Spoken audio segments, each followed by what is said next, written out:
Script formatting is both relatively easy to learn and a very integral part of the scripting process.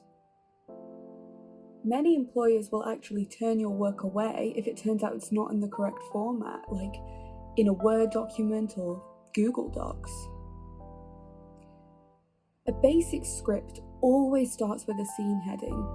A scene heading basically tells you where the location is, like Hawkins' lab in Stranger Things, or Donnie Darko's house in Donnie Darko. A scene heading is always followed by an action, which can be used to describe a scene in more detail or show an action that a character is doing.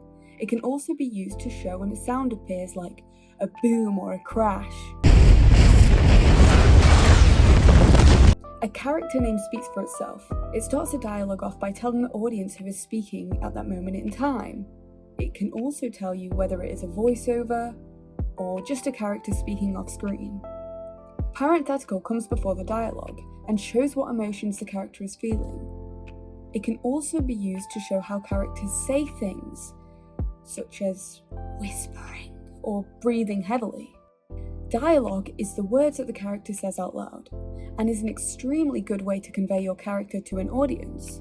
It starts by telling your audience how the character acts, like if they're yelling a lot and screaming and all of their words are capital letters.